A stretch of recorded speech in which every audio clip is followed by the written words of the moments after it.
Hi, and welcome to Weekly Wildlife Wisdom. It's Jules Chabot here, and still getting used to YouTube. It's a little bit different from Instagram, and I'm using my laptop instead of my iPhone, which is a bit strange as well. And this is in reverse, which always makes me feel a bit weird. But there you are, my second live stream here on YouTube. So thank you for joining me. Susie, you're already here. You are my biggest fan, I think. I declare you my biggest fan, and it's so lovely to have you with us. And yeah, your beautiful comments as well mean so much. And I know that lots of you can't be here live, and that's absolutely fine as well, because thankfully last week everything went smoothly getting the recording, the replay back up. So each week, all being well, occasionally I might miss because of migraine issues, but okay today, pleased to say. Today we are going to be talking about, wait for it, rabbit wisdom. And this is one of my beautiful wild friends who has now passed away. She passed over a few years ago, and I affectionately called her Mrs. Rabbit. She lived in our garden. We're so lucky. We've got a warren that stretches. There's two entrances in our garden. We've got a garden at the back and a garden on the side, and it runs right the way underneath our lawns and our garden.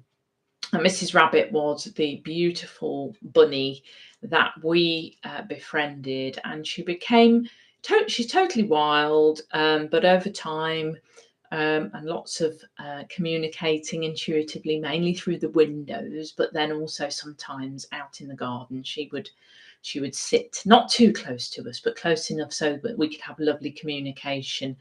And this is my drawing. This is actually a pencil drawing of Mrs. Rabbit, and it is very close to my heart. This is one of my limited edition prints, because the original has sold a while ago. But I wanted to share that with you, because I think if you take a look, I know there's a bit of reflection, and just take a moment to connect with her beautiful energy, hopefully you'll get a feel for rabbit energy. And I hope that you are able to connect with live rabbits, but I know lots of you aren't, and that's part of the reason why I share this every week. I'm so lucky here that there are amazing different species of wildlife here, and it really does lift the spirits, and their energy and wisdom is so needed for us humans as we try and figure out how to stay balanced and aligned with our lives and what's happening around our lives as well. So Weekly Wildlife Wisdom is a combination of my learned ability over many years, right from a child. I remember being able to connect from my heart intuitively, and we can all do this with animals. It's not speaking, obviously they don't use our language, but they have their own language of thoughts, emotions and feelings. And as an adult, when I became mature enough, I guess, to reconnect with that, I've spent a lot of years retraining myself to be very connected, and they respond to your stillness and your peace. And we've had so many wonderful encounters here, and I like to share them. I also share animals from all around the world as well. As long as they're wild species, I do stay focused on the wild animals. There's a different energy to the ones that are not domesticated, which doesn't mean better than, it's just different, and that's where I choose to focus at the moment anyway.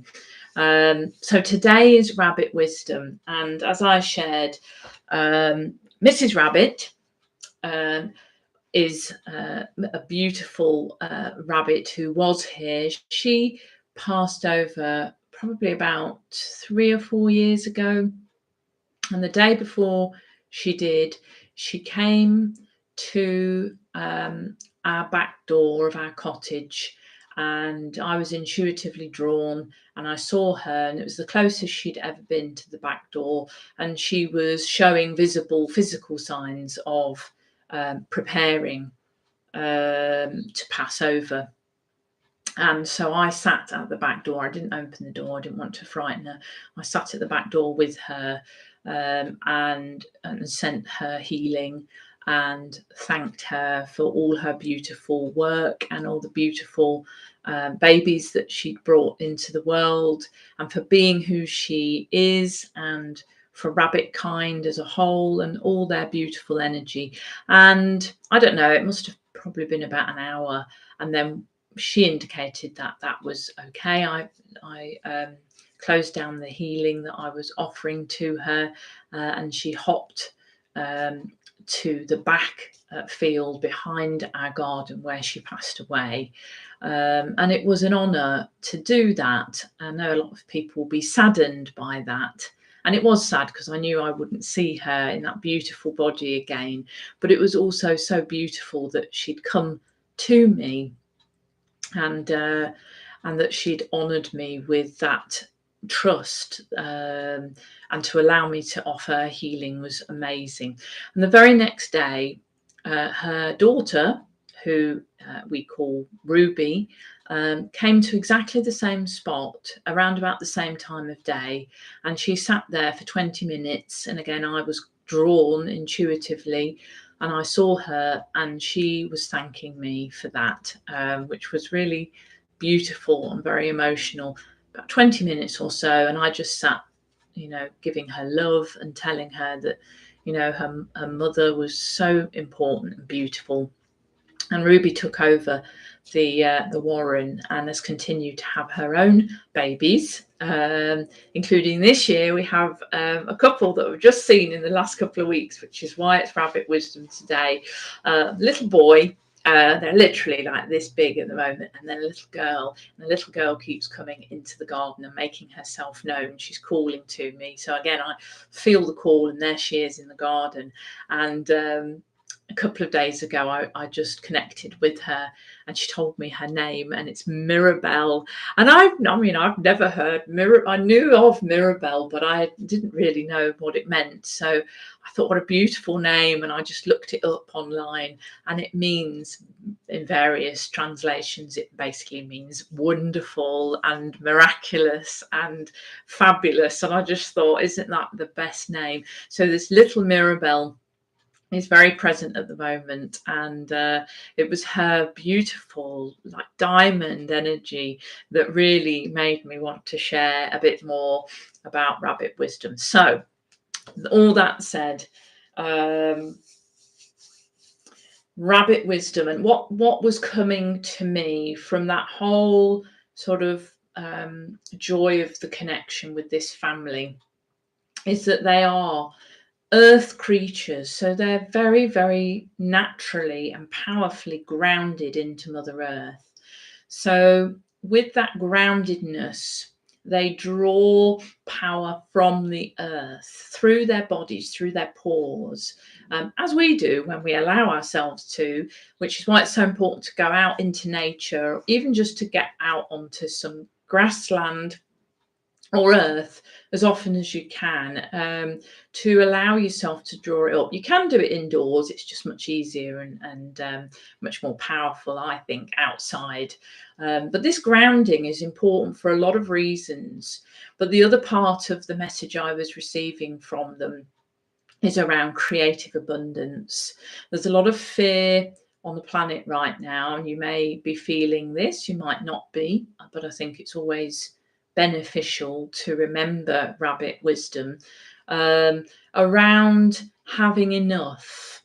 There's a lot of scarcity mindset and fear being thrown around, and so the rabbits are asking us to reconnect to this ancient wisdom. I don't know how many millions of years rabbits have been on the planet, but they've been around a lot longer than we humans have. And they are masters at grounding. So the grounding helps tune us in to the vibration of the earth's energy. The earth is our rock. It is literally our guiding energy and our power. And if we work with that in alignment and connect with the earth, we can draw that power. And that is a little bit like the ability to be in our power. And imagine a lightning conductor. The power of lightning comes through the blast.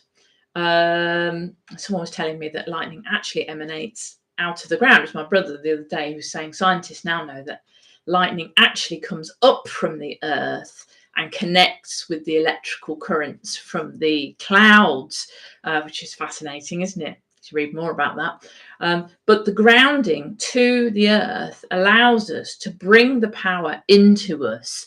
And with that power, when used for good, and I always add that, we are able to co-create abundance and prosperity into our lives. Now, we need to focus, and we need to be focusing on what we want to allow in, as if we already have this. And the rabbits are such a beautiful co-creative partner because they're so creative. And, you know, the phrases about, you know, mating like rabbits and all those things, because they have so many babies, because they need to, because they are prey animals. So they have to be able to create babies as frequently as possible. I think they're able to have babies every month, which ties in with the moon cycle. They're very lunar connected as well.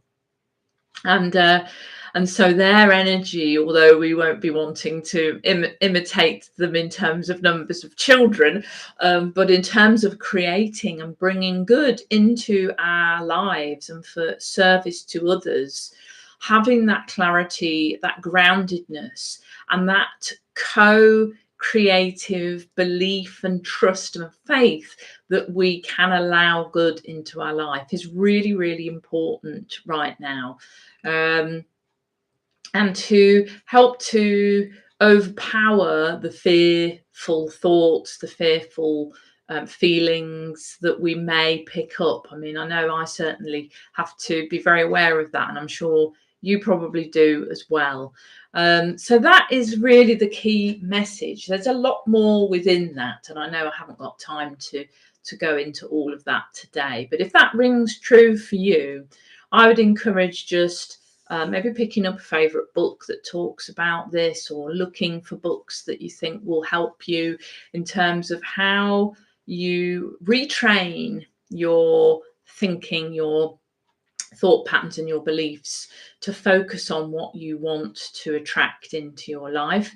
It's not all about sitting on a rock meditating and it just appears. That's only half of it. We visualize, co-create what we want to bring in, and then we take guided action, ideally connected with our healthy ancestors, spirit, God, whatever your labels are for those beyond the physical realm that we are aware of, that will offer support and help and nudge us, normally very subtly, in the right directions, with symbols and signs. So learn more about that if you feel you need to. I know that probably a lot of you that watch this already get it, but it's always good to have a reminder. And I definitely needed a reminder on this, which I think is why Mirabelle's been working her magic. I've not seen Ruby for a little while, but she's definitely popped Mirabelle through with the next generation of their energy, evolved energy. So yeah. So I think that's all I'm going to say today. I like to try and keep it quite focused, and a part of that is about focus as well. So I'd love to hear from you. What you thought of this today. I'd love to hear your questions or your requests for wild animals that I can add to future lives. So please feel free to comment here, or you can hop over to my email at juleschabot.com and contact me there as well. And I will be back, all being well, next Friday with the next weekly Wildlife Wisdom. I'm not sure who it will be yet, but we've got so many animals around here at the moment. We've got baby magpies, we've got baby great tits in the nest box on the side of our cottage, and they're just ready. They're getting ready to fledge now, which is lovely. We've got all sorts of babies, wood pigeons, wrens. We've got lots and lots of beautiful beings. Yeah, it's just wonderful. So who knows who will turn up? It's not always the animals that I physically encounter, as I said earlier. It can be animals that start showing up to me, or one of you lovely folks just says, oh, I'd really like to learn about such and such, so and so species and what that means. So do let me know, and I'd love to help to share more about that. Susie saying it's a fabulous time of year. Yeah, here in the Northern Hemisphere, it is glorious. It's spring in its biggest expression of abundance and new life, and the energies are very big. I don't know about you, Susie, but we're getting like so much weather change. It's sunny, it's windy, it's raining for days, it's cold, it's warm, it's hot, all over the place. So it's very much a case of jumper one day, t-shirt and shorts the next, and just adapting. So enjoy your time, whatever time you get out in nature, and I look forward to seeing you next week. I'm also going to pop in the details of this live. If you're drawn to Mrs. Rabbit, this is, like I said, this is one of my limited edition prints. So I've got prints. I've got little mini prints that are half this size, as well, that I have available on my website. I'll pop a link in, and I've also got greetings cards as well, which can be lovely too. So if you're interested and you love her, then please have a look at that as well. So let's have a look. Susie's saying we've had lots of wind and rain. Everything in the garden is thriving on it. Yeah, so green and so lush, isn't it? It really is a fertile time of year, which is good for the soul. And it's nice to see wildlife really thriving as often as possible as well. Oh, thank you, Susie, for saying lovely greetings cards too. Yes, Susie, you're one of my beautiful customers, aren't you? Which I'm honoured to send them all the way across the ponds to you as well. So yes, I'll leave you in peace. Have a wonderful day. Take really good care of yourselves. Ponder rabbit wisdom, how you can work on being more grounded, and just visualizing and allowing in the things that you want to co-create in your life for your highest good, but also for the highest good of everyone else as well. Sending you all lots of love. If you haven't already, do subscribe. You'll get a little link coming up at the end, and you'll get a nudge every week to let you know who is next for Weekly Wildlife Wisdom. So take it easy, lots of love, and see you soon. Bye for now. Bye. You're very welcome, Susie. Bye.